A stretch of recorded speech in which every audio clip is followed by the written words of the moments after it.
good evening. Come sit down. I am right in the middle of arts and crafts. I have this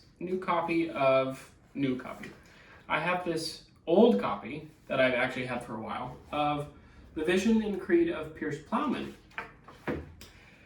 And you of course know that in a lot of older books, what they would do to print pages in books,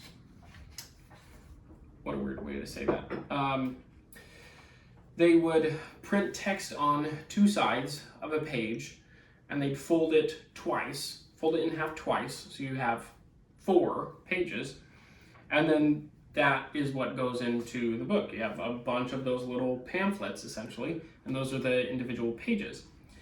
Then what you would have to do is you'd stick all of those pamphlets together that make up the book, and you'd shave off the edges with a machine or something, so that you don't have, because of course when you fold the page, you still have this, where it's connected, and so you have to disconnect that so you can actually flip the page. In this, for whatever reason, I'll try and see if I can't find you another one, but in this, several of the pages, oh, here we go. Several of these pages are still connected. So we have page 365 and then it jumps to 368. So what I'm doing here is I am taking this knife, because it's the sharpest knife I have, and it's cutting this the cleanest way possible. I'm certain that there's a better way to do this, but I'm certain it's also more expensive and I'm not paying for that.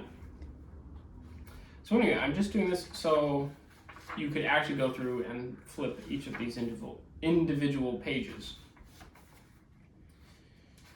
I'll put this down for a minute. I already flipped through this copy.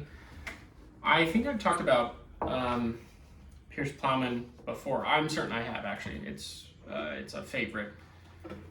We'll put this away, actually. This very nice knife I got from my father when I was 15. He had custom-made knives for, as far as I know, all of my brothers. There are 6 of us. All of my brothers when we were 15, and so I got that from him. And I quite like the idea of giving young boys dangerous things. At least in theory. I don't know that I really like the idea in reality, but we'll see. My boys are still quite young. But in this really nice edition, it's still the original Middle English, and it only has edits by Thomas Wright here. And at the front of the first volume, I'll show this to you here, it has this really nice illustration. It has this poetic line here, and it's probably hard to read because this is Middle English, and it says, what it says is, "God speed the plow and send us corn enough." God speed our plow and give us enough food. And of course, it's really easy as modern people who can just go to the grocery store to forget that almost all of our ancestors had to depend on divine providence to make sure that ends were met. And I quite like that. I like this illustration, just these English peasants. They just look very homey, very, very provincial. So anyway, I wonder if I might read some of this, actually just the very beginning of Piers Plowman, which is, of course, the most memorable. Like with the Divine Comedy, it's usually the very beginning that you remember best. And then I actually have a poem kind of along those lines, God speed the plow and send us corn, and now I like that line, and so I've been writing these weekday poems. So I have a poem about the weekday, Sunday, Monday, and then I wrote one recently, Tuesday, and it's supposed to include a lot of the imagery of the medieval planet, the medieval god that is behind the our weekday names. So in English, it's a little bit different because you get generally the Norse version of the Latin or Greek gods. So in Tuesday is Piers Day, which is the Norse god of war, which his counterpart is Mars or Ares in the Latin or in the Greek tradition. But it's essentially the same lowercase g god. And he's associated with, in the medieval mind, in the classical mind, with several things, two of them being Mars has these two aspects to him. In the older mythology, he's associated with Mars Sylvanus, which is, we think of sylvan elves and forests and greenery and growth. And that's where that comes from, Mars Sylvanus. And then there's the other side that we're usually more familiar with, which is the martial, the war side of the god Mars, which is Mars Gradivos, which again, he's associated with battles, with order and chivalry, that sort of thing. You can look to C.S. Lewis's book, Prince Caspian, each of his 7 Chronicles of Narnia. If you've read Michael Ward's Planet Narnia, you know that each of Lewis's Chronicles of Narnia it's using all of these themes of these medieval planetary influences, and Prince Caspian is Mars. And so in Prince Caspian you have Bacchus and Sylvanus who are dancing through the forest, and everything's growing and everything like that. And this band of schoolboys is set free. Their school is taken over by plants and everything. Then you also get the martial side. Of course, the most battles occur in Prince Caspian. You have this chivalric duel between Miraz and Peter. So anyway, you get all of that imagery. So I wrote a poem. I'll read that to you, and it has some of that imagery.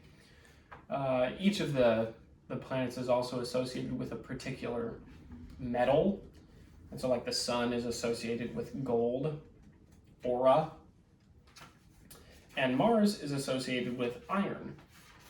And you'll hear why I say that when I read my poem, but I'll read just the first little bit of Piers Plowman to you. So again, this is the Middle English. So it's still poetry, so you need to listen. This is in alliterative verse, so you hear a lot of the same sounds on the front end of words as we go through each line. And a lot of the words you won't recognize, but you'll pick up several of them. It's a lot easier to pick up than I think you think. So I'll just read this and just listen and enjoy. I'll read Piers Plowman, and then I'll read some of my poem. In a summer season, when soft was the sun, I shoot me into shrouds, as I a sheep were, in habit as an hermit, unholy of works, went wide in this world, wanders to hear. Ec on a May morning on Malvern hills, me bifle fairly, a fairy me thought. I was wary for wandering, and went me to rest under a brood bank by a bourne side. And as I lay and laned, and locked on the waters, I slumbered into a sleeping, it swayed so murry. Then Ganna meetin a marvellous swaven sight, that I was in a wilderness wist I never where. And as I beheld into the east, and high to the sun, I see a tour on a toft, triliki make, a deep dale beneath, a dungeon therein with deep dikes and derricks, and dreadful of sight. So you get this dreamer, Long Will, in the poem, who's walking along, think of this really pleasant May, cool summer morning. There's not a cloud in the sky. The sun is out. It's still May, so you get this nice breeze going through the trees and over the water. And he's, walking along on the Malvern Hills in England. He gets tired and sits down and falls asleep. And then his dream vision commences. The first thing he sees are these hills, and then his vision kind of dips down into this dell, this dark dell with dungeon and everything like that. And the imagery is very much like, the description is very much like Tolkien's description of Weathertop and the Dell in Weathertop in the Lord of the Rings. That I'm certain that Tolkien read and was familiar with Piers Plowman, and so I would hazard a guess that at least this imagery from Piers Plowman, if not consciously, is at least subconsciously floating around in his subconscious, in his imagination, and is perhaps informing, some of that imagery when he's describing, the hobbits and Strider first getting to Weathertop and what the terrain and landscape is like. Just kind of the horror that builds a little bit. So I thought that was very interesting. Again, with most old books, I think it's daunting because we think that it will be harder to read.